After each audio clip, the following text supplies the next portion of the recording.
from the heart of the city too busy to hate. A progressive voice making too much sense for corporate media's comfort. This is The Ron Show, where we the people come first. Here's your host, Ron Roberts. And I can't think of anyone I'd rather be talking to right now, and I'm not just, being sweet on her, but I can't think of anybody I'd rather talk to right now than Representative Ruwa Romman for a couple of reasons. For one, obviously I do a podcast, a talk show 5 days a week that discusses politics from a Georgia frame and lens and a liberal progressive lens as well. But also, I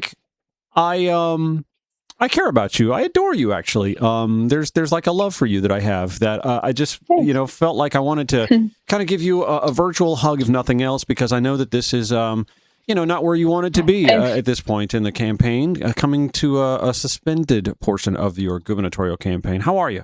I'm actually good. I've been trying to tell folks that the hardest part about this is knowing how many people were so ecstatic about our campaign and mobilized and ready to go, and the number of people that have been desperate for an option like this one, and the fact that we just cannot give it to them due to circumstances outside of our control. Yeah, and let's speak to the highlights. I have said for the last couple of days that, in particular yesterday on the show, and I've said it for weeks actually, in the throes of the campaign, your social media game, your team's social media game is strong. It is so on point. It's something that I would like to see from another campaign or two on the left side that makes me feel a little less worried about them becoming the nominee, because that's the sort of effort that's going to be needed to win in November. So kudos to you and your social media team. I mean, obviously, you're the front-facing person. You're the one doing the videos, and you're fantastic at that. And but the team behind you just did a fantastic job. Mean, I do want to be clear here, right? We, up until 10 a.m. Monday morning, we were full steam ahead. We were finally, as I've explained to people, the way campaigns work is you're just kind of slogging it. And there's a moment where magic happens, where you literally decide, it's not even decide, you just take off. And we hit that. We actually hit it Thursday after our forum. It really felt like we found magic, because there's this sort of slog that happens with campaigns, and then you kind of really take off. And that was the first time that a lot of people got to see me in comparison to other candidates and finally understood why somebody like me would dare to do something like this. Yeah. And our opponent's internal polling showed us gaining when no one else had been gaining or moving. This race was pretty stagnant before we came into it. Yeah. Their polling wasn't shifting. Ours was. Every single indicator was moving in a positive direction, at least the indicators we had control over. Right. Now, the thing about campaigns like this one, and campaigns that can change states and flip states and do amazing work, is they require coalitions. Yeah. And so we got word about two things that just, it was the equivalent of a plane taking off and then a wall just dropping right in front of it, which is, there's a dark money group that's going to be backing Geoff Duncan, and there's a PAC form that has anywhere from $5 to $10 million in it. Because it's dark money, we don't have specifics, but this is from someone who's very well connected nationally and has been a friend of the campaign and, would like to remain anonymous. And then the second thing was that when I did call some of our local folks and organizing folks and folks that we were going to pull into this, they had informed us that, yes, it has been confirmed to them. The organizing money that we would have needed for something like this went to North Carolina and Texas. Yeah. And so structurally and fundamentally, I want to be clear. When I heard dark money was coming, I was like, we're going to take it on. I was ready to go. Yeah. I knew who I needed to call. I knew what that would look like. I knew the kind of fight that it would take, but it would have sucked all the energy out of the room, and we would have been the most exciting campaign that no one would have ever heard of. Yeah, it's unfortunate, and this is the thing that's sort of the conundrum, the Occam's razor for any Democrat running for a state or federal office. Like, we're against big money in politics, but we also know that you need big money in politics, unfortunately. And I like what you said in your rap video where you talked about the many beating money, and that's not untrue. I mean, we saw. Actually, maybe this isn't a good example. We saw where the many were meeting on par fundraising-wise in 2016 with Bernie Sanders and Hillary Clinton. We saw where the small donors, the large army small donor metric was actually working. But I get it. When you're finding out that you've got big and dark money coming into the campaign on the left, and that your backing, your financial wherewithal is actually not going to be there because they're prioritizing races elsewhere. I get it. It had to suck. Even with that knowledge, how long did you ponder trying to figure out a way to keep things going? Oh, I mean, we tried. Honestly, I was calling some of the, when you have donors, and I like to educate folks when I talk, so sorry for being long-winded, but, Nope. There's different types of donors, right? There's small dollar donors, there's donors who know other donors that will bring them together for fundraisers for you, will bundle money for you. Yeah, bundlers. And exactly, bundlers. And they are amazing because they actually know my community, right? They know physicians and lawyers and attorneys and the kind of people that could help power this campaign. But again, unfortunately, they are truly tapped out. Like, we're in a place where we have the best problem we have right now is there are too many good candidates. And because Georgia doesn't have the investment from anywhere else this year, no singular person or entity or type of donor, like small dollar donors, would not have been able to match all on their own. The what I call bundled donors could not match all on their own. Our campaign worked because it was a little bit of everybody, and that was the beauty of it. That's why we weren't going to be bought out. That's why we weren't going to be beholden to special interests, was because it truly was everybody's campaign. Yes, I might be the face of it, and oftentimes you'll see campaigns talk about building a movement. We meant that. Everything we did in our campaign was 100% out of love and care for our state and our people. And so the problem with it was that I'm ready to take on big money. They could not. And so I spent so much time trying to talk to folks. Now, this is the sad part, is that when I did try to talk to folks about our options, they unfortunately leaked it. We were able to ask them to hold off for a little bit. But as you know, since you'd reached out to me, that people unfortunately were not willing. They were more excited, unfortunately, to try to share the news before we were ready, Break the story, than anything right, else. right. Exactly. And so the one thing that did emerge over and over and over again, and the reason why I'm not running for my seat again, but running for state senate, is that my state senator is running for insurance commissioner for higher office. It is an open seat. It was a very crowded field. Some candidates have chosen not to continue their bids on that race. And I want to be clear. People are like, you've worked in that seat, you should get that seat. I don't believe that a seat is owed to anybody. We are going to work to earn every endorsement, every donor, every voter, you name it. Like, we are not going into this assuming we're going to win it. And I hope we do have a good primary because the voters deserve it. But we did choose this state senate seat specifically because, Senator Nabila Islam Parks, she's Muslim. There has been a rise of anti-Muslim bigotry. We saw an anti-Sharia bill originate in the Senate. Now it's in the House. And the community is really scared. And I started getting calls once the news leaked that, hey, would you be willing to run for this seat? Initially, I said, hey, we have not exhausted every option when it comes to funding. But then when we did, I just couldn't say no. Understandable. I point this out all the time when we hear so much conversation about anti-Semitism in our political lexicon and societally speaking, and it's not wrong for us to worry about that. But I don't hear enough about the anti-Islamic rhetoric. In fact, it's flouted, it's flaunted, it's paraded about by politicians who it's also, a moneymaker. who hand-wring about anti-Semitism. And I think the hypocrisy to me is just stunning. Yeah, it's awful. It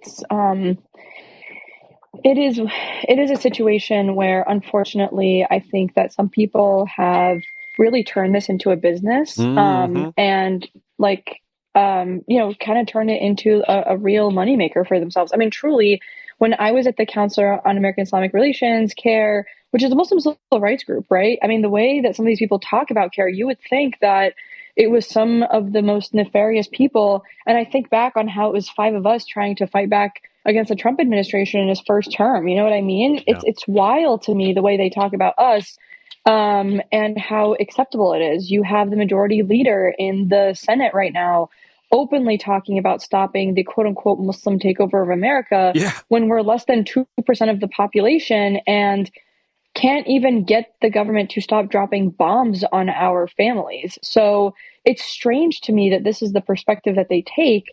It's awful. It's nefarious. And I could understand it, because I want to be clear, there are a lot of people that want me to stay in the House. The chances of the House flipping this term or next term are incredibly high. I would be in the majority. I could probably be a chairperson on a committee. There's a lot we could do there. But also I have a community that I also have to care for. And there's also pros and cons in both. And so after weighing it, and being clear the news was going to leak, we went ahead and made the final decision to suspend the campaign. I was grateful that I at least got the opportunity to late night text all of our Signal and Discord chats. That way they weren't just hearing it only on the news, because that was the other thing, is that when you have a grassroots campaign, I really wanted them to be the first to know. Oh, sure. And so, yeah, it was not I definitely kept going back and forth up until Wednesday morning. So. Yeah, and I'm trying to remember how it played out for me, where I found out. I'm not one to reveal my sources, but I'm not a journalist either. So, but I do try to keep that information close to the vest, because I value those contacts, and I also know that it came from not a nefarious source anyway, or someone looking to do damage, or even win the scoop or anything like that. But I do remember, I immediately wanted to reach out to you, and my first thought again was just as a friend, I'm like, I just want to see how you're doing. And give you the opportunity that I've given you here to come on and to talk about this, to talk this through. Sometimes I like to offer the conversation as a friendly therapy session, if nothing else. But I did also want to make sure that I was being respectful to your timetable and your time frame. And if I didn't delineate that in our text conversations, then I'm telling you, going forward, that's the rubber stamp. That is the Thank known. You. No, that means a lot to me. That means, and sorry if you can hear my dog in the background. That's my fine. husband just came home, but in fact, why don't you take care of that real quick? We'll take a quick break and come on back. We are on with Representative Ruwa Romman, fresh off of suspending her gubernatorial campaign. I appreciate her honesty and her candor and her availability. It's The Ron Show, Georgia Now, Progressive Voices via TuneIn, wherever you podcast.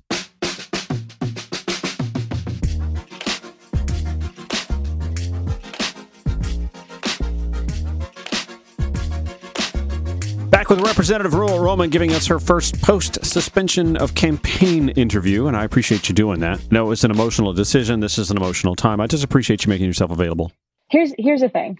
The absolute hardest part of this is how many people, truly how many people are going to try to use this for their own cynical reasons, right? Whether it is to force us to preemptively surrender, maybe it's because, there are folks who are now saying, Laura Loomer actually tweeted out that the reason we quit the race is because of her. I'm sorry. And I retweeted her. No, I retweeted her, and I said, I didn't realize that Democratic voters cared so much about what Trump's advisor had to say about a Democratic primary. People are genuinely delusional. And so for those of you that are listening to this, please understand that we could have taken this on had more people believed it. You know what I mean? We actually could have done this had more people been able to say, hey, I want to invest in Georgia. I am excited in Georgia. A whole 9 yards, you name it. And so that's where we are. There also, though, does seem to be a big money gulf between the two parties this year, knowing how important winning Georgia is.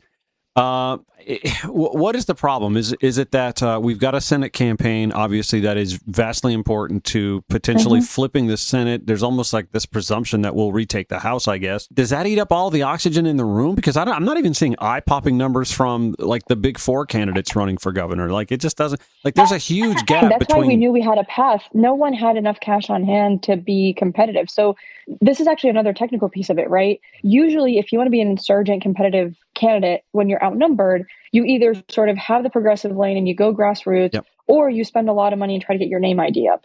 We actually had the benefit where we were you actually mentioned at the beginning of this, the digital worked because it brought attention to us. But if you look at our digital content, every once in a while, when we knew a post was going to do really well, we actually would tell people, respond back with this word and we'll sign you up. And it actually was a little chat bot that literally signed people up to our campaign. And it was really cool because the people then could decide, okay, do I want to go volunteer? Do I want to go donate? I mean, when we talk about the 5,000 volunteers that we had, those were people that filled out our volunteer form. That's not what we brought in automatically through automated, means.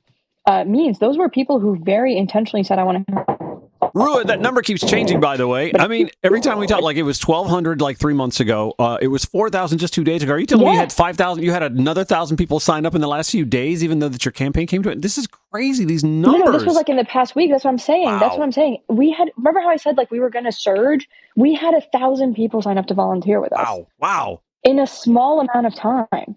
And it mattered. Like that's what the thing that is killing me about this is that if our volunteer metrics or our polling hadn't shifted, absolutely, I would have been like, this was the right call. This was the only call. The thing that kills me is that people gave up on Georgia. Funders gave up on Georgia at a time when, yes, the Senate campaign is important. But if they keep doing this thing where they helicopter in for an important federal race and then they leave the rest of us behind. The reason I don't want to run for Congress, the reason I don't want to go to federal office, we deserve good government.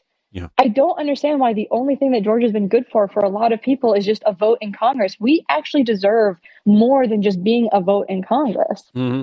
Well, and we're seeing in this General Assembly session in the past 3 or 4 anyway, how decisions made at the state level definitely impact us, our bottom line and our personal rights, et cetera, and so on. Like what happens in Washington has an impact, but we're seeing like voting rights, the ability to hand somebody a bottle of water in line while voting in I don't know, mid-May when it might be scorching hot. Like these are direct impacts that are happening here at the state level, and so it's important that we have candidates running for state house and state senate and for the constitutional positions at the state level. Yep. And the other thing that I try to explain to folks is that as hard as our senators work, every cent they bring to Georgia still is impacted by who is in office at a state level. Yep. Right? The way you disperse it, the agencies that are capable of actually doing what they need to do, that's just how it is. And so I think we deserve better. And we are going to build the kind of infrastructure so that way, whether it's me, whether it's another good progressive candidate, the next time there's even the whisper of a threat of big money, we won't even have to suspend a campaign, let alone blink in their face. We are going to fight, essentially. And in terms of what's next, again, this was unexpected, so we don't fully know what the vehicle for this is going to look like. Right. Those volunteers are real. In our last canvass, it was actually raining and not a single person or not a single canvass was canceled. People showed up to door knock in the rain from middle Georgia to the metro to the coast. The next stops for us were going to be Dalton and Valdosta. We were going to build over there and start canvassing there. But we have been canvassing all around the state since November, weekly. We've launched statewide weekly since November. And I share all that to say that we had already been layering on some state house and state senate races. We are going to continue that work. The question is just going to be, what is the vehicle for that, right? Is it going to be a C4, a PAC, an LLC? These are things I don't fully understand. We need to just talk to some folks who know the space way better than we do. Yeah. But I want to be abundantly clear. The reason I keep talking about spiteful optimism is that there is no world in which we are just going to tuck tail and run. Part of the reason that I also did this was that it would feel good to go out in glory, but it would be a temporary moral victory. We are going to build, and we are going to hold people accountable, and we are going to make sure that those we put in office actually vote the way we need them to. Do you feel like you learned something by doing this from the aftermath of Bernie Sanders shutting his campaign in 2016? I feel like that there was a lot of listlessness in his movement that obviously did not translate to electoral victory for Democrats in 2016 and didn't seem to have an impact on the decisions that the Hillary Clinton campaign made in response to his parking his campaign. I mean, I want to be very frank here. I don't see a path to victory for most of the candidates in this race. Right. And so for us, my goal right now is how do we ensure whoever it is that ends up winning, we can hold them accountable and that we are building some real power. And so, yes, that's why we want to make sure that because this anger didn't exist because we were there, right? The anger that people were sharing with us didn't just magically appear because I was the candidate. It's been there. The frustration. And I need to stress this because, we see people going, there's no way a girl like her can win in the state of Georgia. I am Georgian. I love my state. I grew up here. I graduated from high school with Marjorie Taylor Greene. And one time we were coming back actually from Sewage Detention Center. And it was me and Representative Eric Bell and Royce Mann who had run for school board in Atlanta. And we stop at a gas station And, it was really funny because Representative Bell was trying to be really sweet and pay for lunch because I was driving and got gas and things like that. But I'm an Arab and I also grew up in the South, and I was like, no way. And so it kind of looked like two very different looking siblings just fighting in the middle of this gas station. Like, no, you pay, no, I pay. And this sweet man looks over at us, frankly, the way anyone would have stereotyped a redneck, right? And he's just laughing. He's like, y'all aren't from here, are you? And we're like, no, like Eric's from here, I'm from here, but I grew up in Forsyth.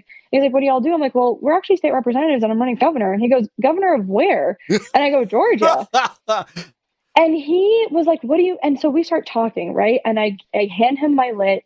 He sees our policies. And next thing you know, he is ranting about data centers. I mean, it is like the thing, right? And it was so incredible because he goes, I cannot believe that someone running statewide actually cares about something that impacts our community. How about that? Obviously, he said it in different words, but, he said, I would absolutely vote for you. How about that? We're with Representative Ruwa Romman, who is adjusting a little bit on the campaign trail. I want to pick up on this conversation. We'll take a quick break. The Ron Show. It's Georgia Now, Progressive Voice via tune wherever you podcast. This is The Ron Show. We are with the defiant, spitefully optimistic Representative Ruwa Romman, who parked her gubernatorial campaign. We're calling it a suspension, but there are future plans. Like you want to run for state senate now in an open seat. Nabila Islam Parks is running for insurance commissioner. You are launching something called Georgia We Deserve, and as you admitted in the first half of our conversation, not even sure yet what that's going to be, whether it's going to be a 501c4 or a PAC or something like that. But I told you via text, if you need somebody on that board, you let me know. I'd be happy to join that because that's definitely the sort of movement that I'm very much behind. I said to you, and I was pretty public about this on the show too, like there are two campaigns that had a part of me. One campaign had my brain. The other campaign had my heart. You definitely had my heart for sure. And like right up to May 19th, for me, it was going to be, all right, which direction am I going, heart or brain, or a mixture of the two. Not to. And can I say something on that real quick? To be very honest, too, is that if people have got to start voting with their hearts. Yeah. Republicans do it all the time, and we keep doing ourselves such a disservice by constantly discounting the energy, the excitement, the care. That's why they keep winning. I know. For us, it was, I know, but like it's important to because it's important for me to hear it. It's okay. It's important for me to hear it too. So go ahead. But here's because you said there's going to be a therapy session / interview. But like the thing I've tried to explain to folks too is that people's heads should have also been with this campaign, right? Because if you look at our states, we are a majority minority state. The median age is 37 years old, and there's over 100,000 registered Muslim voters with one of the lowest turnout rates of any minority group. And y'all really want me to believe that I had the lowest potential of winning? Come on now. We have the grassroots campaign. We have a durable coalition that is unlimited in terms of potential. We haven't even begun to tap it yet. And for folks to say that the heart was somehow different than the smart choice in this election was mind-boggling to me, especially because of all of the data we got from 2024 that showed that for every Trump voter we got, we lost 4 of our own and 3 of them to the couch. I know. And look, I need to hear. I know. I just need to, remind folks. You don't. Yeah, no. I 1,000%, and I'm hearing it. I'm accepting it. I do. It's something that like I really was giving the rest of this primary calendar time to weigh. And I mean, let's be honest. There are still a lot of voters who are probably in that same mindset, and I was, willing to let this all play out, and so. I'm as disappointed as anybody that you had to suspend your campaign, given the realities that there are. So, this is something I need to hear as well. What was I going to ask you?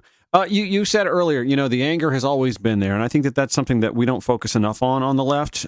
Folks don't seem to remember one of the reasons why I think Bernie Sanders in 2016 was such an impactful campaign, or could have been even more impactful, honestly, was that he was one of the few prominent voices on the left who paid attention to Occupy Wall Street, which, by the way, happened when President Barack Obama was president. And it was 2011. Occupy Wall Street happened in 2011. That was still in Barack Obama's first term, right? And so I believe in 2012, like he won re-election, obviously, but like the gains made in the House and the Senate weren't all that strong, and he wasn't able to win back the House and Senate combined.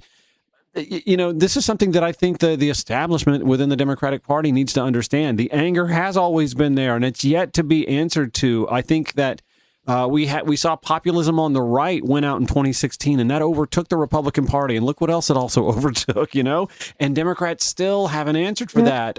If there's one thing I'll give Trump credit for in the State of the Union, he wanted to pin affordability on Democrats when actually they didn't want to talk about affordability in the 2024 campaign, and do now for obvious reasons, because they're not in charge. So this is the thesis and the argument of everything we've been doing, which is that this is the time to be brave. And I was inviting people to be brave with me, because voters don't need somebody who's going to poll test every single decision before they make it. I'll give you a great example of the moment we're in right now. Every single Democrat should be going on every single television show and decrying war with Iran. Every single one of them. Mm-hmm. Why are we trying to enter another war in the Middle East? Mm-hmm. Why are we trying to do this? This makes no sense. Nobody wants this. Majority of Americans, the overwhelming majority, will tell you we do not want more war. Mm-hmm. It's actually across the board. And it's insane to me, truly insane to me, that Democrats have not made this their singular rallying cry for the foreseeable future. We don't want bombs. We want to be able to feed families. We don't want bombs. We need to get your utility rates down. We don't want bombs. We need to be funding our schools. The amount of, where are they? Yeah. Where are those voices? There needs to be a screaming from the rooftops. We do not and must not go into a war. But don't you think some of that has to do with just like we're sipping from a fire hose with all of the things that are going on? I mean, right now we've got the former Secretary of State Hillary Clinton yesterday, the former President of the United States Bill Clinton testifying in the House Judiciary Committee over the Epstein files. That is the chew toy that Democrats, and I get it, like, we do want to get to the bottom of that, and I think people sense blood in the water or notice that there's smoke, that there's fire with regards to Trump's involvement. I get that. But he's the president. There's the math ain't mathin'. You're not going to be able to impeach him even if you do overtake the Senate. So I'm not saying disregard what the Epstein files are telling us or that, there needs to be justice for victims. But yeah, you're right. I mean, there are things that are, vastly more important. But that's the thing. Like, this is what everyone else is really good at. You have a core message, and then you use breaking news to push the core message. And so the example of this war with Iran, let's just say that our policies are the earned income tax and all of this other stuff. Should we not, right? Like, should we not then use that opportunity to talk about lack of funding for schools and the tax breaks for the rich or whatever? Or let's just say another Epstein file thing came up, right? We could be talking about the Violence Against Women's Act that Republicans keep trying to kill. We can talk about all of the various good pieces of legislation that Democrats have introduced, because the question has always been, okay, well, when Democrats are in office, what do they do?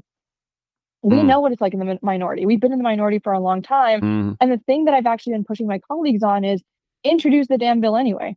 Yeah. We know it's not going to go anywhere. Introduce it. Because guess what? I introduced a data center moratorium that is statewide. Turns out it was the first statewide data center moratorium in the country. Now, 7 other states have followed, including a Republican candidate for governor. Yeah. See, this is incredible. This is why I was so very excited about your campaign, because you're like a walking encyclopedia when it comes to these issues. Like, you have a response for just about every issue that comes up that I think is somehow still very much focused on, winning and having the winning message. That's the thing that very much drew me to your campaign, and just you in general serving in office. It's I want to get to the field now that the field has been narrowed down a little bit. I think you said, how did you put it? Like, most of the candidates don't stand a chance. I said this yesterday, and I'm very concerned about, like, with all the money that, and I'm not trying to burying any of the candidates, because at the end of the day, whoever the nominee is, I'm going to be spending months trying to get them across the finish line. But I'm very concerned that for all the money that Geoff Duncan's bringing in, I'm looking at things that, like, maybe people are overlooking or they don't think it's a big deal. I think it's a big deal that he only has 723 Facebook likes, and you had, Correct. Like 4 times that. I'm concerned that he only Yeah. has 789 Instagram likes. You had 16,000. That he has only Mhm. 212 followers on Blue Sky, and you have 17,000. That you have got a combined 40,000 on TikTok. He doesn't even have a TikTok. These social media links aren't even on his website, for crying out loud. Never mind the lack of policy positions. And he's not the only candidate that doesn't have policy positions on their website. I just interviewed 2 in the last week or so, Mike Thurm and Keisha Lance Bottoms, who I think is polling ahead of everybody. But I'm very concerned that I'm not seeing the sort of metrics that maybe the blowhards in the party or the no betters at the establishment level think aren't important, but I think are.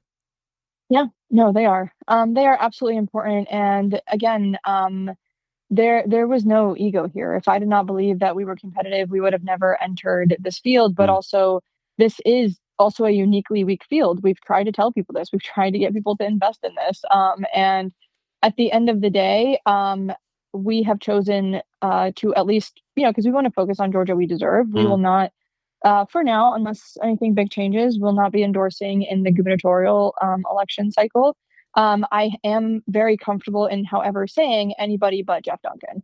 I am a very, very deep believer in that. I do not think that his math works. I don't think that his sort of, whatever it is. And there's actually a very different perspective that I actually have not heard mentioned, which is strange to me, is that I find it deeply inappropriate that as a party, we are sort of doing this thing where we're forgiving somebody for the thing that they've done. I want to be clear. There needs to be a space for grace. There needs to be a place to bring people back in win people back, and also go win a state house race first, and then we'll talk about it. But most importantly, it is deeply inappropriate for any of us to be forgiving him for the policies that he passed and supported and championed that have killed people. It is inappropriate for us to be giving space, quarter, ability, whatever, you name it, for somebody whose policies actually killed people. If he wants to go on a forgiveness tour, by all means. But if your claim to fame is that I helped Harris in the 2024 election and I do interviews on national TV, that is not going to get you anywhere. It's just not. And again, I actually find it, to be very frank, a failure on our party's part, whether it's our donors, whether it's some people within the party, whether it's party leaders that have not only sort of, let's be honest, they all talk to each other, that have decided that this is the best and most winnable path forward when every single metric tells us that's not the case. So I guess my first question, before I ask you if anybody else on the dais or on the debate stage has reached out to you, have you and Geoff talked? I mean, you guys are in close quarters on occasion on the campaign trail. So have you guys had these kind of conversations and been very real with each other about, your views? I mean, it's only been in passing, so I haven't really had an opportunity to have a long sit down. But also, again, this is not the kind of long sit down that would be fruitful, because it's not on me to forgive him. He didn't do anything to me. Yeah. I was lucky that I wasn't one of the people impacted by his policies, other than my family, even though it was well off, couldn't actually afford healthcare. It was the one thing that was always a scare for us. But no amount of conversations with Democrats is going to fix that fundamental problem, right? You have to put in the work first. You have to help other people first. You have to be willing to just do the thing before you say, I'm coming in here to lead. I mean, the audacity of that is just astounding to me. And again, this is not, politics aside, right? Oftentimes we get caught up in this bill passed or that bill didn't pass, and it's crushing. And we do have sometimes really, really moving impact stories. Rarely do we do the follow-up, right? Rarely do we ever have people sit across from the people they've hurt and made them understand what they've done. And I just, until that happens, and until he does the work, I am fundamentally anybody but Geoff Duncan in this race, because nobody in this race, not a single person, has supported anywhere near the kinds of policies that have caused anywhere near that kind of damage. Okay, so let me take the counter position.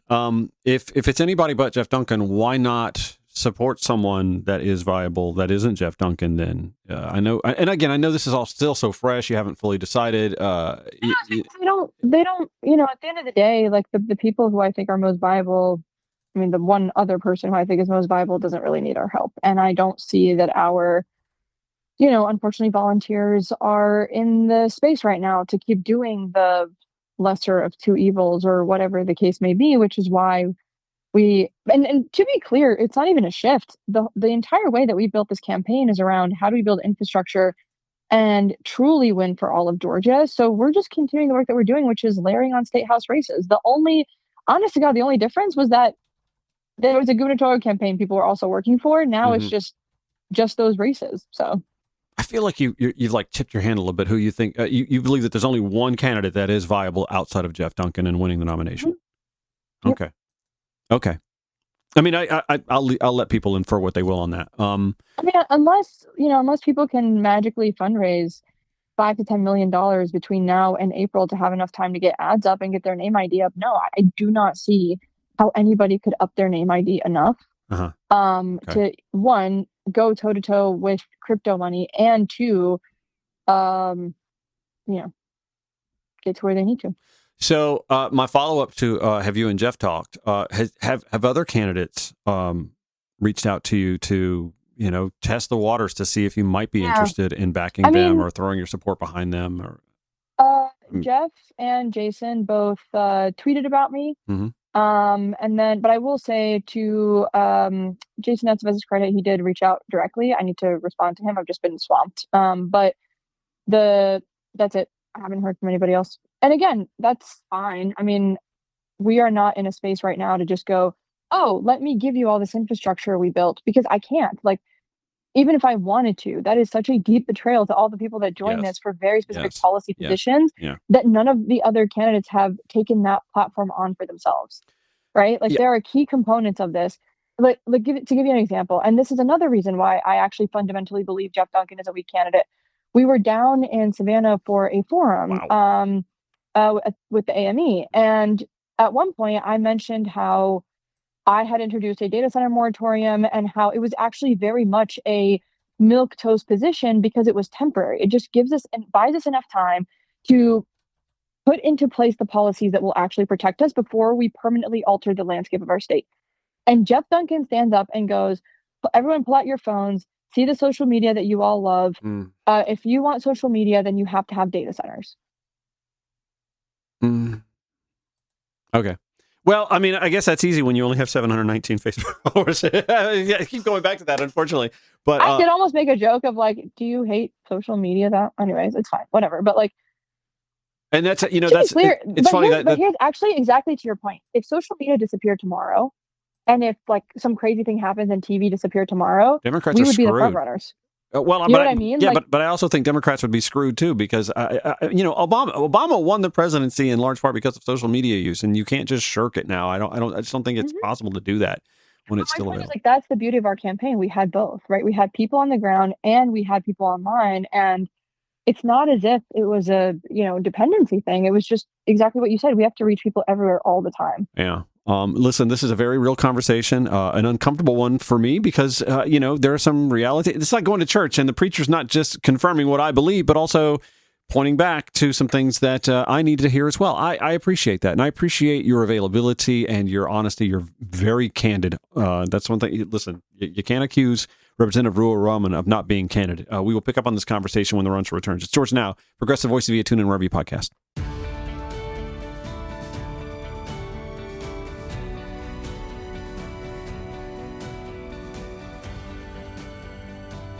Final few minutes with Representative Ruwa Romman, who, by the way, thank you so much for this conversation and for being so open and honest. It's something like I said that I've always been drawn to you because of your frankness and honestness and being approachable and available.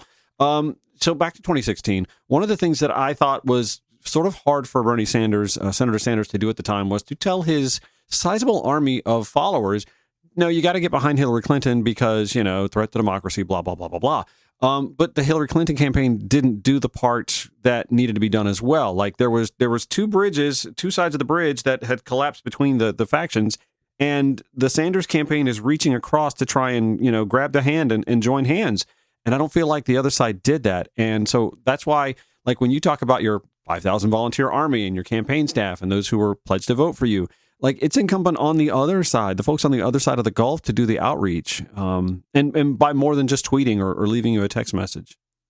Yep, exactly. And, last night we had our volunteer call, and I actually told them, I said, look, we can spend the next however many times we get together in this way, complaining about the other candidates, talking about the other candidates, or we can talk proactively about what each of us is looking for. Mm-hmm. And what I told them was, like, people are looking for your vote. Like, they are going to look to earn your vote. And so what I told them was, look to see who's working the hardest to earn it, right? Who is pushing the policies that you care about? Who is showing up in your communities?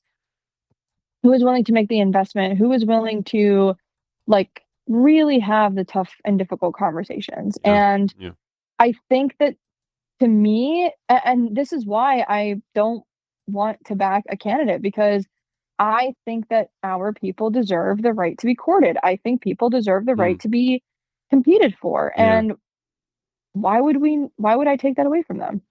Yeah, 1,000%. So you're pivoting to a state Senate run. There were two other candidates. You're telling me that the two original are running for the House seat that you're vacating now. Is that right? And that there was like an announcement this week for another candidate. There's 7 candidates.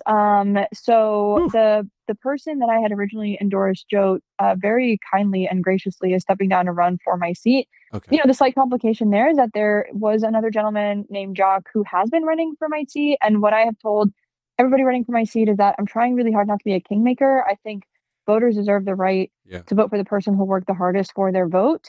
But obviously, I mean, we'll see how that goes and where that goes. And I will be going to their events. I will be looking at who competes the hardest. And if that changes, people will know. All right. Representative Ruwa Romman, again, just someone who values you as a friend, someone who is completely honest and unfettered. What is it you say? You say all the time, because I want to be very clear. You are always very clear, and I appreciate that. It's very refreshing. It's something that we deserve more of from our politicians and civic leaders, and I'm grateful that you are channeling this energy and that spiteful optimism to an organization, whatever it's going to be, Georgia We Deserve, to help those other folks who are running for state seats. And whether it's all the way down to dog catcher or not, it's an organization that is needed. And I think it says a lot about the state, not the direction that the Georgia Democratic Party is going, but the state that it has been in before, that we find ourselves in need of organizations like this.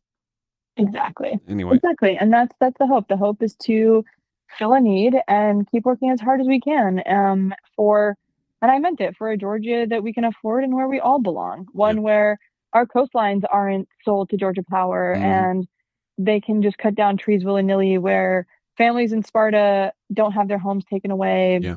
All of that. Yeah. But my point is, I want to thank you so much for giving me the time on the show today. It's very much appreciated. And, if you ever need to vent or just talk it out or text it out or just come back on and vent for the audience, you have a welcome space here always. Thank you so much for joining the Ron Show. We'll be back with lots of updates. And for now, keep the faith, y'all. If you're politically wonky or a reporter, there are nuggets, there are headlines, there are breadcrumbs. It's all throughout that conversation. I just appreciate that she made herself available. I was on the phone with her, text messaging her, what was it, Wednesday? It was Thursday, actually, that we all found out. But it was by Wednesday that I knew what had been being deliberated within her campaign since Monday morning about suspending the campaign. I like that spiteful optimism, and I like the idea of a Georgia We Deserve, aiding candidates throughout the state. She mentioned going to Dalton, and I keep thinking about Casey Carpenter, the GOP House rep in that district. Do we have a candidate running against him yet? I mean, he's the guy literally drawing up legislation to protect the carpet industry against those who live in his district who have been poisoned by forever chemicals from the carpet industry. Like that, it's low-hanging fruit. There should be a candidate running in that district. Anyway, maybe she will inspire somebody to do so. All right, next hour, my buddy, comedian, political satirist Sterling Thrill. He's in New York City, y'all, doing big city stuff, playing at something called, I think, Laughing Buddha Lounge at a comedy club up there. We'll check in with him and go over some of the headlines from the past week or so. For the second half of the Ron Show, thank you so much for listening. Weekdays, 4 p.m. on Georgia Now, 11 p.m. Progressive Voices via TuneIn, the rerun, 8 a.m. the following weekday morning on Georgia Now, and wherever you podcast. Show notes, as always, at ronshowatl.com.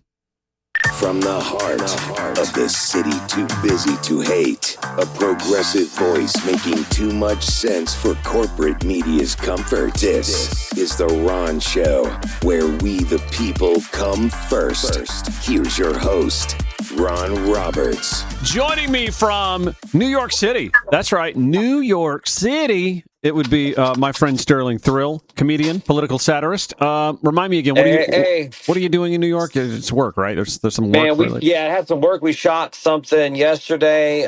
We shot just a campaign, like a man on the street. We stop people, Fox Pop, they call it. It was dope, man. It was really fun to do that. Did you say Fox? This isn't with Fox, like News or Nation or So anything. you are the second person in the last 2 days to get that confused. Vox Pop is this term. Yeah, I didn't even know what it was. Basically, it just means man on the street. Like late night, we call it man on the street, remotes or something. But Vox Pop. But I said that, and the guy was like, "Oh, how's Fox going?" I was like, "Bro, I do not work for Fox. That's the last thing I did." I mean, anyway, but I got the look, right? Yeah, well, I mean, if the check clears, yeah, if the check clears, yeah. No, man, I hate that. Like that. I mean, they're so responsible for our world deteriorating right now. So, No, man, they're terrible. I feel you. I feel you.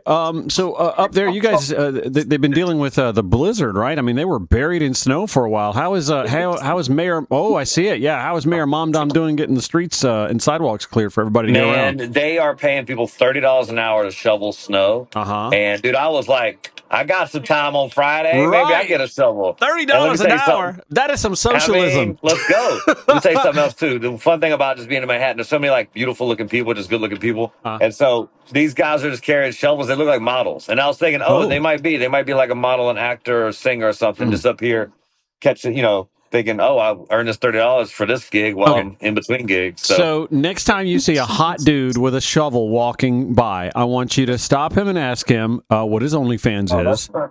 Because I guarantee that's the kind of guy I am. I mean, hold on 1 second, man. I keep getting a message. Hold on 1 second. You do have the porn stash, so I mean, it's not. Tell them what I look like. Yeah, it's not even out of the realm of question that you could be asking that question for industry's sake. Yeah, just like, hey, what's yours? How's it going? What's the how many toes do you have to show in yours? Like, I'm only doing the big toe right now. What do you think? No. But I am gonna stop. I plan on probably stopping people for my own content. I had such a good time stopping New Yorkers yesterday. Just kind of get some live reactions and stuff, and it's fun to kind of pull people in, and because everyone wants to not be sold something. But to be able to do that anyway, to still stop people in spite of that. Or panhandling. Cool. Oh, my God. Yeah. I'm as liberal as they get, but the panhandlers, man, come on. Yeah. Come on, man. I don't know. I have a joke or something for me. Right. But also up here doing comedy. I'm at the Laughing Buddha tonight, baby. So if you're in the city, if you happen to be listening to this on Friday afternoon and you can't hear that fire truck going by me right now, I am in the city. I'll be doing comedy at Laughing Buddha. So okay, is that give me the size of the venue? How sizable are we talking here?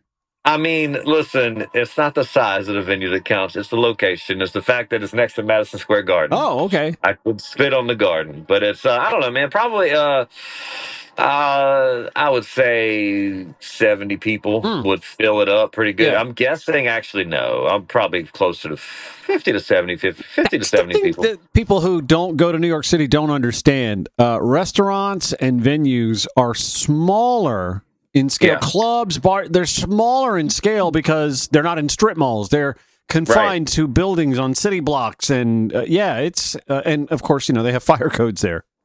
Yeah, exactly. No, it's very interesting. I'm used to it now, but I remember the first couple times it was kind of odd how tightly it is together. Or there's a good sketch. Brian Regan has a good sketch, I think, on his show that was on Netflix for a little while. But you can see the sketch online on YouTube or something. But the sketch is really good. It's just about people getting involved in conversations. You ever been to a cafe and the tables are right next to each other? A lot of that's in New York, but you're listening to whatever conversation is right beside you because you're in a cramped up little space. Yep. Absolutely, 1,000%. So how big of a conversation has it been, or have you overheard since you've been sitting next to people so close in a cafe? All the scuttlebutt with the Trump phone call, Kash Patel crashing the hockey locker room setting, and the president making his misogynistic swipe at the U.S. women's hockey team. It was I had a guest on yesterday. We called it casual misogyny because it wasn't like directed or targeted. Trump was just kind of doing, and you know this as a comedian, you get on a riff sometimes and you just keep spitting them out, right? And he just thinks he's killing. Right, yeah, he thought he was killing. And of course, he had all the polite laughter going on in the locker room, and then he made that swipe. And like, for me, I've been in fact, I've been sparring with liberals and progressives about this because they're all mad at the hockey players, and I'm like, yo, how about the dude who spat the misogyny and stopped worrying? Like, they're in this awkward situation where I doubt they heard 65% of what he was saying in that locker room anyway. But let's not be mad at the hockey players. Let's be You're mad. saying what Cash was saying? They didn't hear what Cash was saying? No, not what Cash was holding the phone. I'm talking about what Trump was saying when he was like, well, I'm going to have to invite the women's team or I'm going to get impeached too. So just letting you know. Oh, okay. Yeah, sorry. I wasn't aware of that one. He's, yeah, that is gross, but it's also come to be expected. What's sad to me is to watch. I'm on the opposite side, I guess, maybe. What's sad to me is to watch the hockey. I actually watched that game, the hockey, the last gold medal game, Thrilling. U.S. and Canada. And I was like, man, this is a good game. And then to see them like show up at the State of the Union when the damn women's team was like, nah, we good. And I was so grossed out by that. Like, why did they even show up? Like, gosh, you little. Okay, I'm going to take the contrarian position because I've been on this. I've been on this wavelength for about a week now. First of all, I'm not going to ever be in a position to steal someone's joy like that. Sure. They trained for years. They have played the game for years. They have worked hard in their spare time, basically, to be on the national team to represent this country. They won the gold medal, something we haven't done in 46 years. I'm not going to begrudge them an invite to the White House or the State of the Union. Like I said, they got the invite on the day that they won. The women's team 3 days later got the backhanded invite. And so by then, the women's team had already made travel plans, were heading home or already home, and had spread out. It was just logistically going to be harder for them to do. But I'm not going to begrudge the men's players their opportunity to enjoy the same thing. I can't be mad at them for that. I love that view. That is good. That's think about it this way. You got to think it out, but that's good. But okay, but let's also look at it this way. This is where I keep telling those of us on the left, like, we cannot be the same people the left was in the aftermath of the Vietnam War, where we're spitting on veterans as they came home for. They go over there. I knew some vets. They go over there. They witness the most atrocious things ever. Mental health isn't even that big in the when they're coming back. We don't have a good understanding of it. And they come back over here. They're called baby killers and they're spit on and stuff. Meanwhile, they saw people getting blown to bits and they're ingested Agent Orange and all that stuff. Yeah. Not an apt comparison, but but you know what I mean. Yeah, it's not necessarily an apt comparison. Going to Vietnam versus playing in the Olympics. But I mean, we did have a guy come home with like a lot less teeth, so there's that. No, I just didn't feel like it was our place to go stealing their joy for having. I don't know, either an improper or a delayed response to what I think was some casual misogyny. It was an awkward situation for them to be in, to get that phone call and to have Cash popping cold ones in the locker room with them while they're trying to. It was all just weird. Yeah, it was weird. I mean, I understand it. Some of that, I guess, to a degree, I get what you're saying. But at the end of the day, man, the optics are that, they didn't support their. I disagree wholeheartedly. I think that is those optics exist. Yeah, no, you're right. I'm not going to. So they might not be the right position. That might be the right idea, but that optic, at least, your position seems a little more educated, like a little more thought out. Well, as I'm known to be. Yeah. That's what we've always said about Double R, baby. Once again, I'm coming from the educated point of view, the 29-year college dropout that I am. But empathetic, thinking it out, thinking from their perspective. I mean, it's good to hear that perspective. It is good. And not fault them, but I can say it's the decision I didn't like, but you can't fault them for making the decision, sure. I'll agree to disagree or agree to that part of it anyway. Yeah, no, you are right that the optics are bad, but there's always an explanation behind an optic too. You know what I mean? Like, it doesn't always just come to be like what you see is what happens or what is the story. Does that make sense? Now, Ron, yes, but let me ask you something, bro. any part of you just being a little softer on them hockey players? Well, they are a scrapping, healthy, vibrant, athletic, handsome bunch for the most part. Yeah, I was hoping that the However- adjectives would stop soon. I was like, gosh, how many are they going to be? However, All right, whatever. because I'm in the alphabet mafia, and I'm just gonna guess that some of the women's players might be as well. I'm not even doing any research on this, just all anecdotally. Well, the one got engaged there, like the lead. I forgot her name, but she popped the question to another athlete there at the Olympics. Like of the same gender. Yeah. I love that.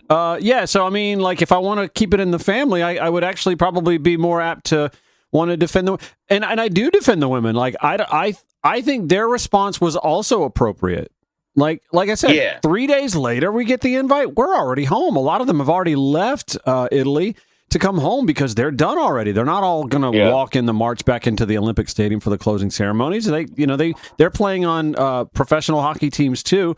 So I understand why they didn't want to do it, or why they couldn't do it, or why the logistics weren't going to work out.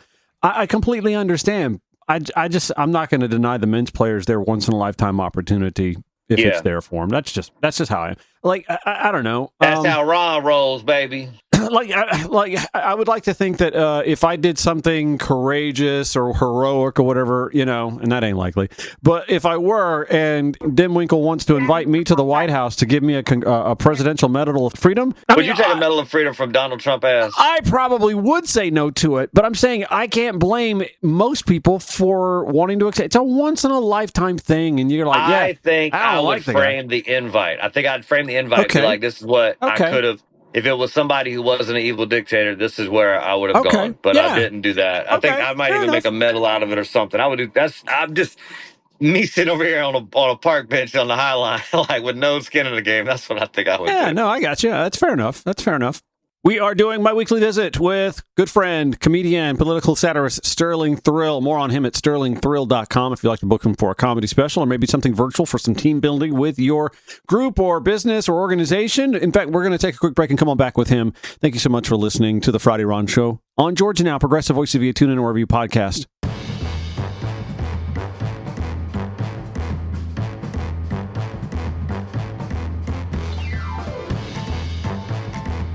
Back with comedian, political satirist Sterling Thrill on location in New York City. So you're telling me that Mayor Zoran is doing okay over there? Like the people are actually traversing the street? I'm encouraged. Like, everybody's been doom and gloom about the communist being the mayor of New York and how everything was going to become like Leningrad over there. Yeah, well, some people I saw today were comparing him to FDR, just getting big public works done. Yes, heaven forbid.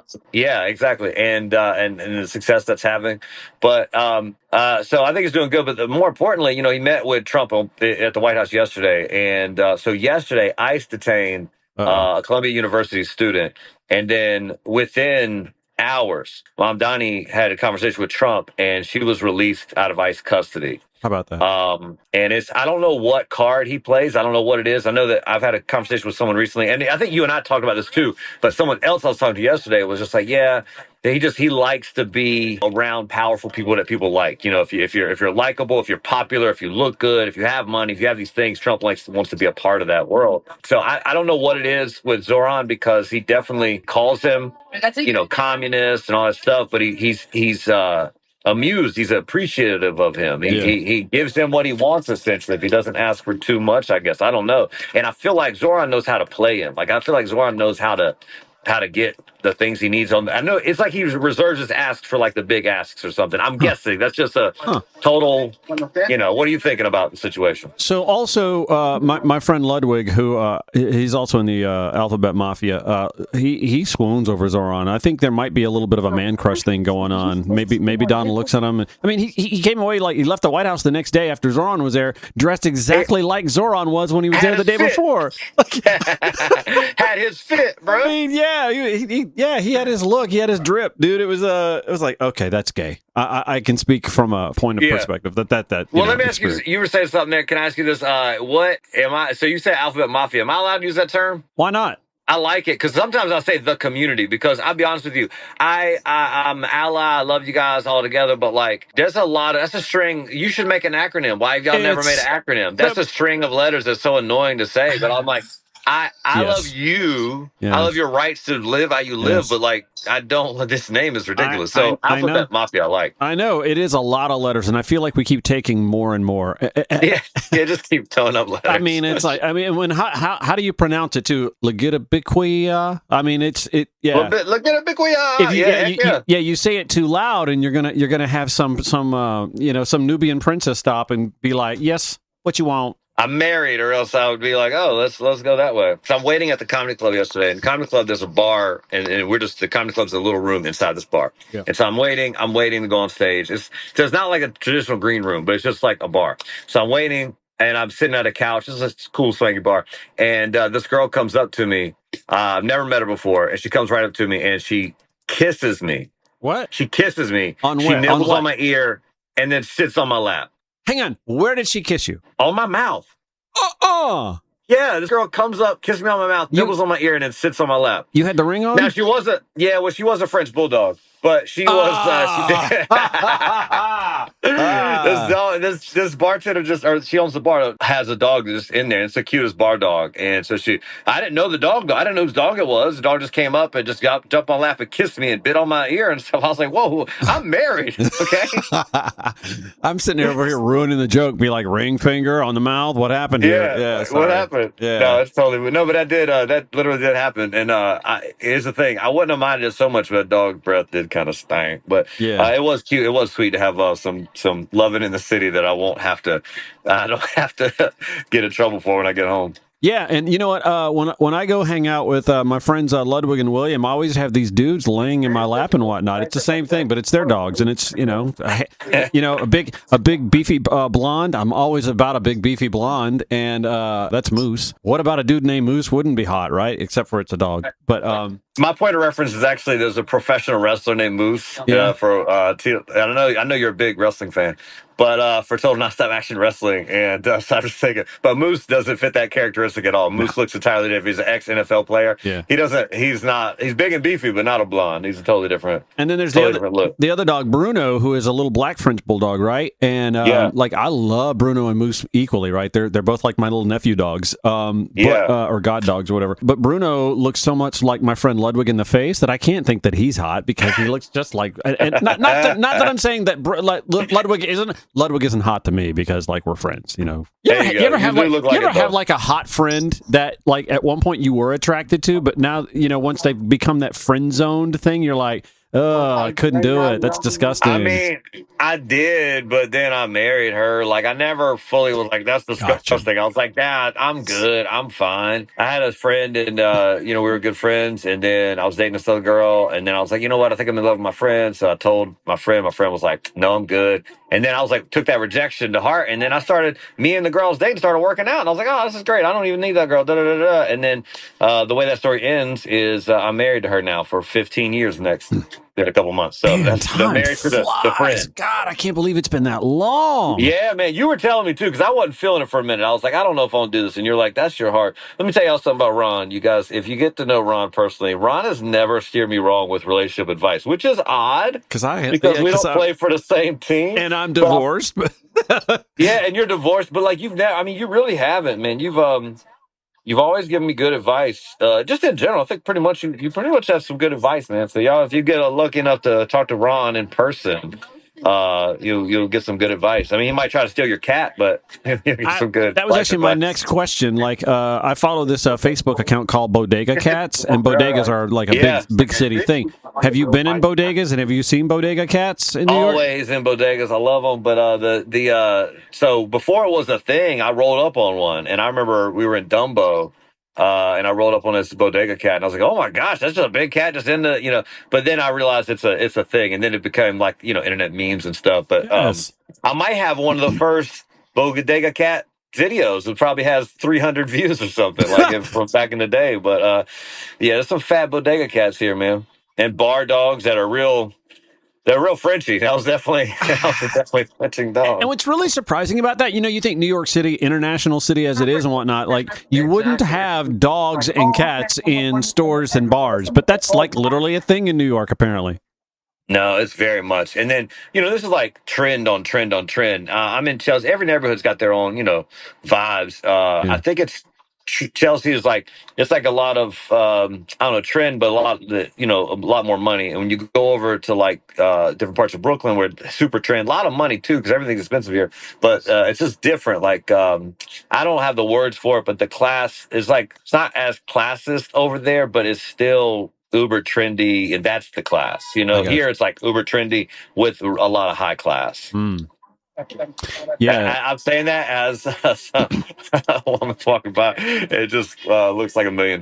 yeah. Well, if any of them are hot with shovels and have OnlyFans, don't hesitate to let them know about your old buddy Ron.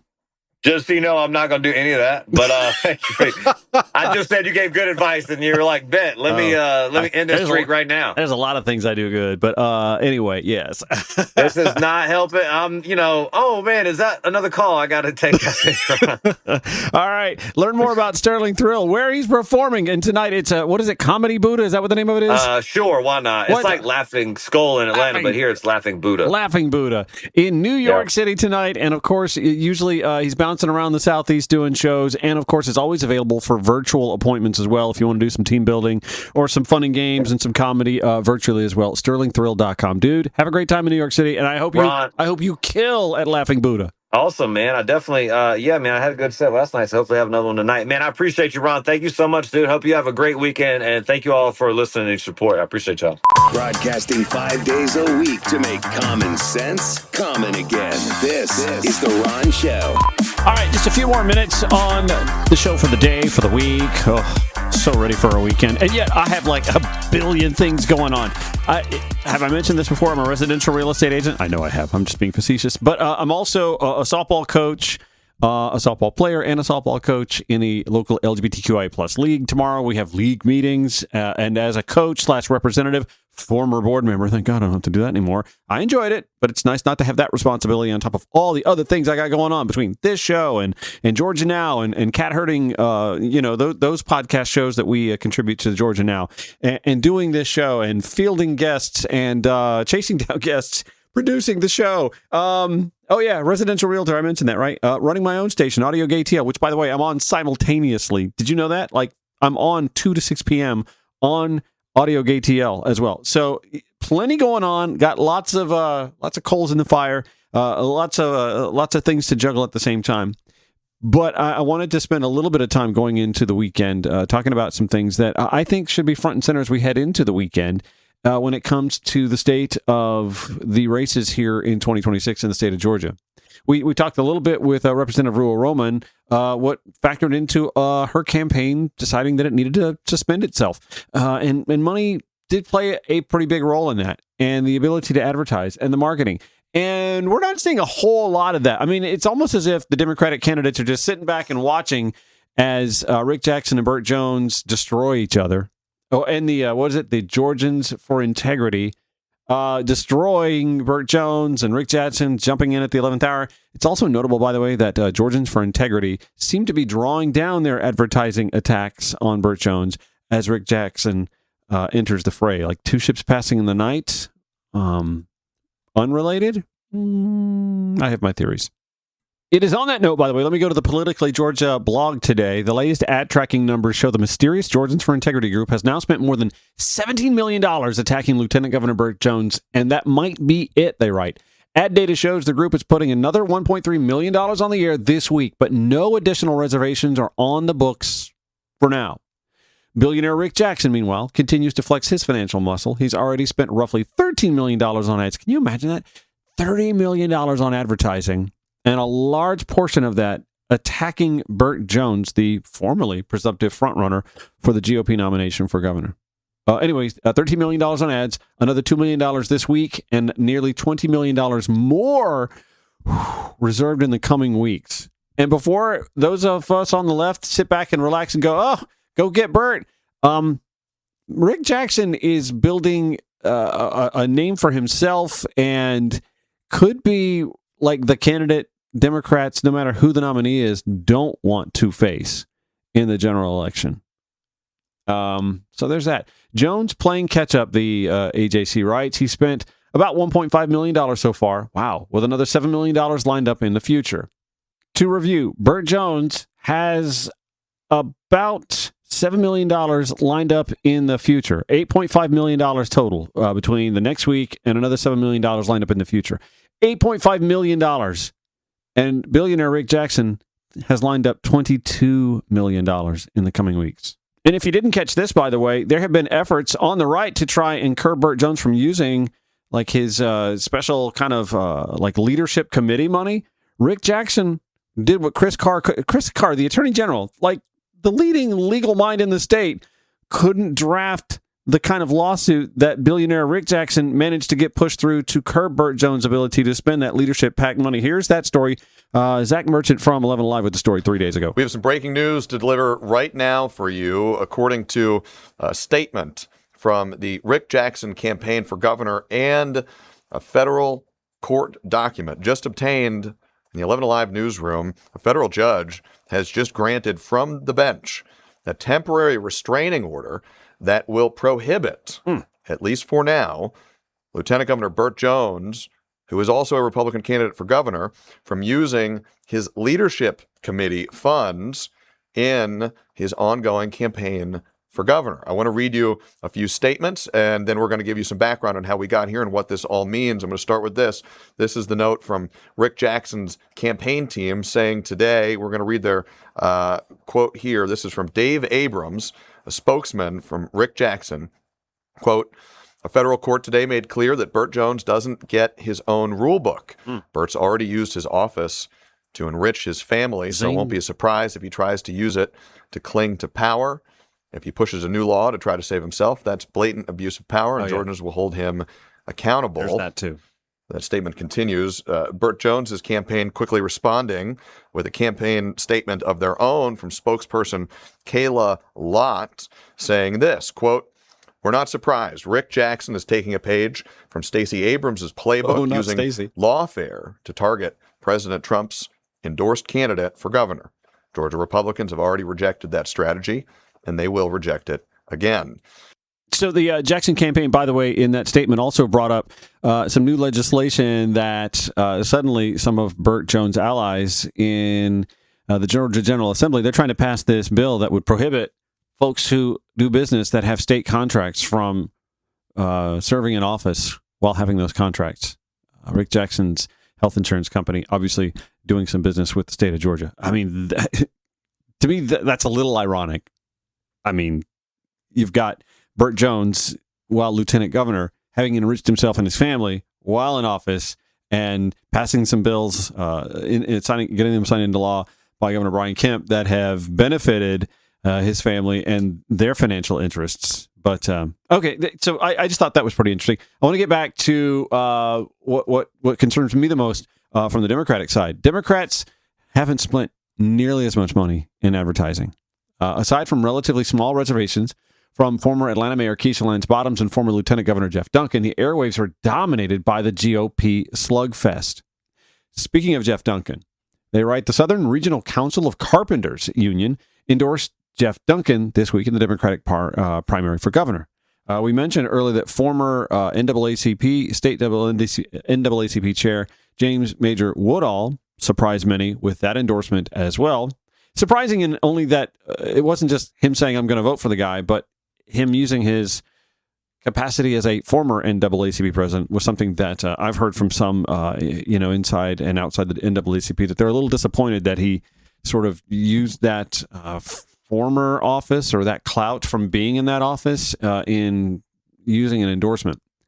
Back to the AJC, the Republican-turned-Democrat has been courting labor groups around the state, including the carpenters, since he announced his campaign last year.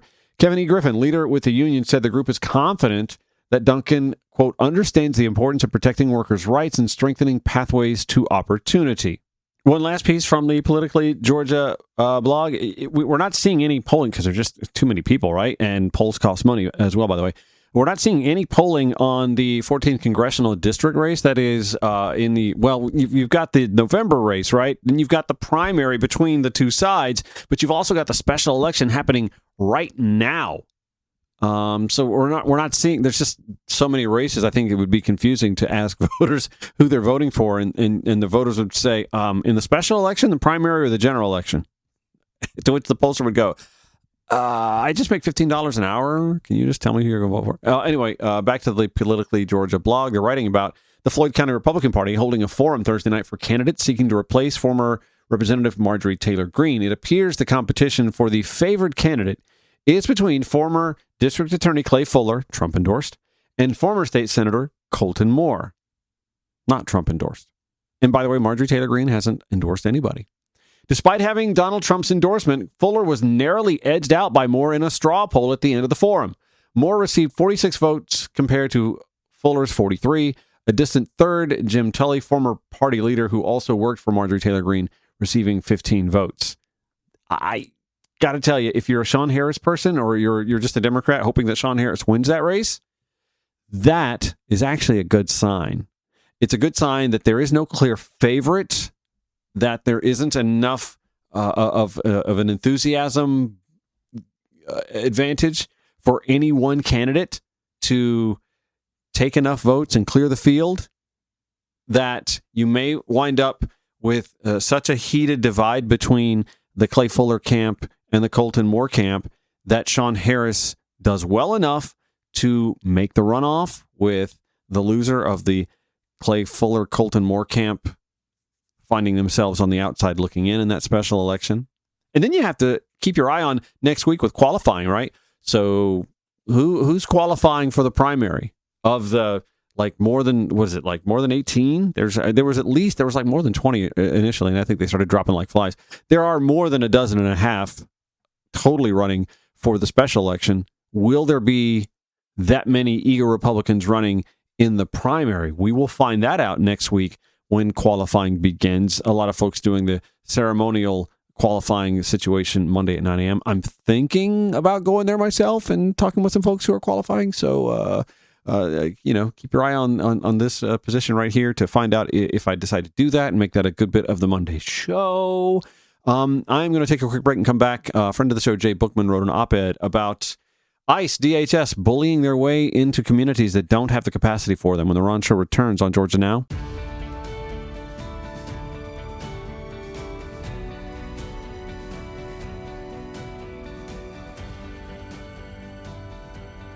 Whew, what a week, right? The last 7 days or so on this show between gubernatorial three of the gubernatorial candidates. Well, I guess one doesn't count because she suspended her campaign. But I mean, how about that? I mean, that's some pull, man. And that is no slight to all the other guests that we've had on in the last week. I'm just saying, like, if you haven't done this yet, go back and listen to some prior episodes of the Ron Show, because we've been slaying it. And I'm not patting my back here. I'm saying, like, producer Brendan, the Georgia Now team, fantastic work. From a strictly apolitical, sociological standpoint, my conversation yesterday with executive coach Chitra Raghavan was chef's kiss. You don't want to miss that. Also, of course, former Atlanta Mayor Keisha Lance Bottoms, former DeKalb CEO Mike Thurman on last Friday. I mean, just Andrew Heaton. We had a fantastic conversation in the aftermath of the State of the Union. Just good stuff, man. I'm so blessed, and I kept saying this to Representative Ruwa Romman as well. I'm so blessed to have people who I know I can count on, who I know we can reach out to and have on the show. Sometimes at a moment's notice, we have folks, have to drop out at the last minute because schedules change, especially during the General Assembly session, the legislative session. Like, I like it because there's plenty of stuff to cover, but I also hate it because the schedule is so up in the air. They drop it anyway. My thanks to everyone who makes some time to come on this show and so candid. I mean, I never have to worry about some of my frequent guests being cagey. I mean, the candidates, it's different. It's different. I mean, you hear it, right? It's different with the candidates, but not so much with my pundits and those on the sidelines. One of those frequent guests who I love having on is Jay Bookman, op-ed writer with Georgia Recorder, longtime journalist. He's covered Georgia politics for quite a while, and he has some fantastic insights. Love having him on.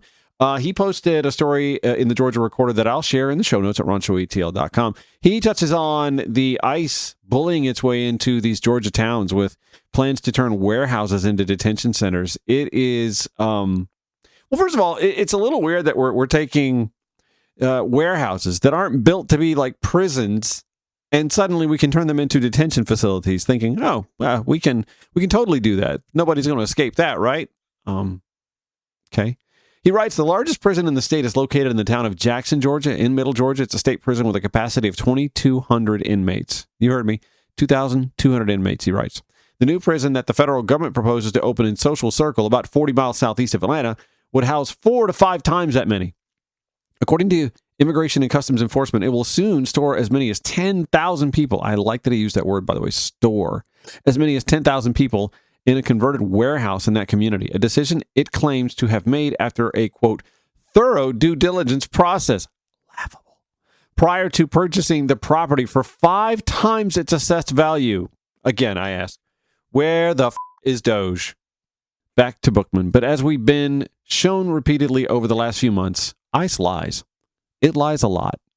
For example, that, quote, thoroughly due diligence process prior to purchase somehow did not include any communication whatsoever with city officials in Social Circle.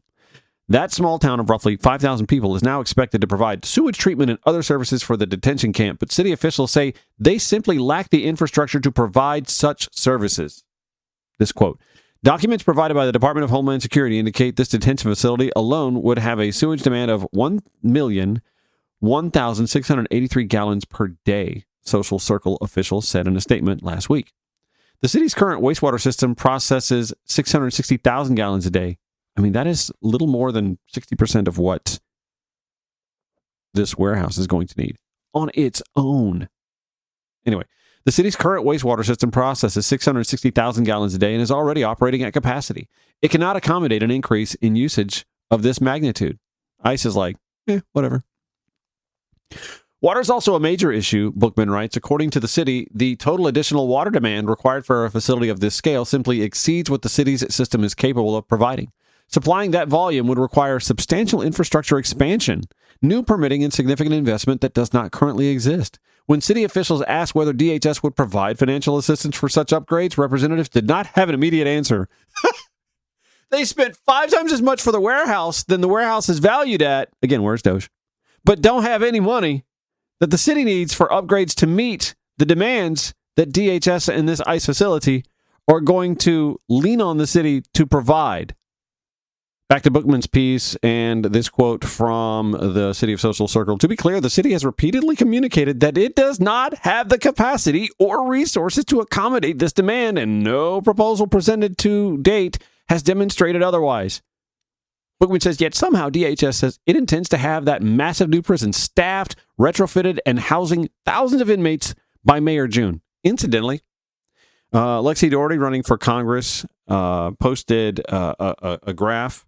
I guess she got her hands on some specs for what the inside of that facility would look like, and I can't help but have this photo of the. You remember back when we were in grade school or middle school, high school, and they showed us the photo of the slave ship, the slave quarters with all of the bodies laying, the slaves being boated in, were laying side by side, foot to face. Yeah, that image just popped up immediately when I saw that. I think I shared that at Rancho ETL on Facebook. Social Circle is not the only town getting bullied by DHS, though. You've heard me talk about this. Officials in Oakwood, Georgia, that's a smaller town than Social Circle, I believe, located in Hall County, they tell a similar story. Without warning or consultation, Bookman writes, ICE purchased a warehouse in that community to hold as many as 1,600 people as part of a feeder system for the mega facility in Social Circle. While expressing support for ICE's mission, Oakwood officials say they question, quote, the proposed location and the process by which this site was selected, which occurred without consultation, coordination, or impact analysis involving any local governing body. How the does Kristi Noem still have a job? This is her department. This is DHS, right? How does she have it? Like, no foresight, let alone consultation with local officials on the ground here. And in Oakwood's case, you hear them say they're kind of eager. They kind of like the mission. Irrespective of how you feel about that, you have like minds in office who are telling you, we can't accommodate that. That's not possible. Back to Bookman.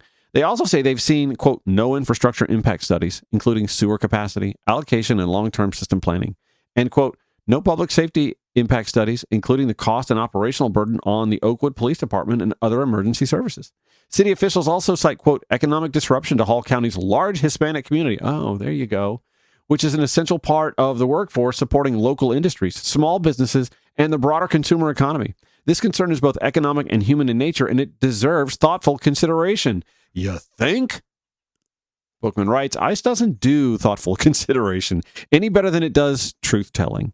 To the contrary, what we're witnessing is a bureaucratic manifestation of the same belligerent, arrogant, disrespectful attitude toward the American public that we witnessed recently in the streets of Minneapolis and Chicago, where it had deadly consequences. Because ICE and DHS are federal agencies, they aren't bound by state or local regulations, so elected officials have little legal leverage. Oakwood officials are urging their residents to ask for assistance from Georgia's congressional delegation and to contact ICE directly, quote, to request a pause and full review of the proposed location. Here's what's so ironic. These pro-MAGA, pro-ICE Oakwood city officials, or city official, if it was just one person that said he or she agreed with the premise, they're on the same page, ideologically speaking, when it comes to putting a moratorium on these facilities. They might want to reach out to Reverend Senator Raphael Warnock because he is proposing just that kind of legislation. Have they reached out to their Democratic congressional representation, I wonder? Interesting. According to the statement issued by the Oakwood Council and Mayor, this call to action is measured and constructive. Our goal is not confrontation, but collaboration. Collaboration, it would take that. Like you need more than one party to dance, right? Ensuring that any federal facility affecting our community is evaluated transparently, responsibly, and with full consideration of local impacts. Bookman writes, that should not be too much to ask of a government, quote, of the people, by the people, for the people. But these days, he writes, I'm not sure we have that type of government any longer. We have a government whose first instinct is to get its way by bullying its own citizenry, and if I know my country, it doesn't tolerate bullies well. We'll include that in the show notes at ronshowatl.com. Last thing I want to bring up is the answer from Oklahoma's governor, Steve Inskeep, at Morning Edition, asking Kevin Stitt this question. Y'all, this is where Republicans and the majority of the country are leaning outside of the MAGA bubble. What would happen in Oklahoma if everybody here without legal status who is working a job disappeared tomorrow? What would happen? I mean, it'd be devastating. Yes. I mean, I went down, Exactly. I was in a very rural community, Trump voters, and I asked them these questions. I said, what are you guys thinking about this immigration issue? Said, Governor, Trump won. He won on the issue of border security. We absolutely need to vet people coming into our country. We absolutely need to get criminals out. But they also whispered to me and they said, I run a construction company. I own a company that does this. I'm a farmer, and I have some illegals that work for me, and they're like family. They've been here for 15 years. They go to church with us. Their kids go to school. They're great people. They're trying to get workforce permits, and we can't figure it out. And that's why they're saying, Governor, you need as the governor to be able to issue these workforce permits so we can act, so they can pay taxes, they can be here legally, and they can work. I'm not saying give them a citizenship. What? But let's figure this out because it would devastate the different industries across the country. You think? And you can talk to the Wisconsin dairy farmers or the Vermont dairy farmers or the fisheries in Louisiana. We all need labor at some level, and workforce is very important for states and for our economy, and we need to figure this out. I mean, he told the truth, right? He spoke the truth about a lot of things, like our economies. A lot of those industries have relied on illegal labor for quite a while, and he basically copped to it. He copped to what I've been saying for a long time. The Republican Party has no interest in dealing with the actual illegals in this case, the illegal employers. You don't see them getting shackled or hogtied or zip-tied and thrown in a van and sent off to a Zacote-like prison in El Salvador or even a warehouse in Social Circle. He let slip the economic reality that the GOP has tried to not allow us to see from behind the curtain for quite a while. And I'm going to repeat what I've been saying for quite a long time now. There was a bipartisan bill that Congress could have passed while Biden was president that would have addressed a lot of the issues he's talking about. You know, the ability to apply for and a pathway to being here semi-temporarily or permanently while working. Would have strengthened border security, even though President Biden by that time had already hammered down the border and had slowed down incursions at a dramatic level that Trump inherited. And yet that bill, that bipartisan bill, that would have addressed a lot of that, would have put us right where I think the American people actually want to be. That bill got scuttled because Donald Trump needed a wedge issue to run on to get reelected and, of course, avoid prison time, et cetera, and so on. Anyway, That'll do it for the Ron Show. Thank you so much for listening. I want to thank Representative Ruwa Romman, also Sterling Pruitt for joining us today. Show notes, as always, at ronshowatl.com. Have a great weekend. Back here Monday on George Now, 8 a.m. and 4 p.m., 11 p.m. Progressive Voices.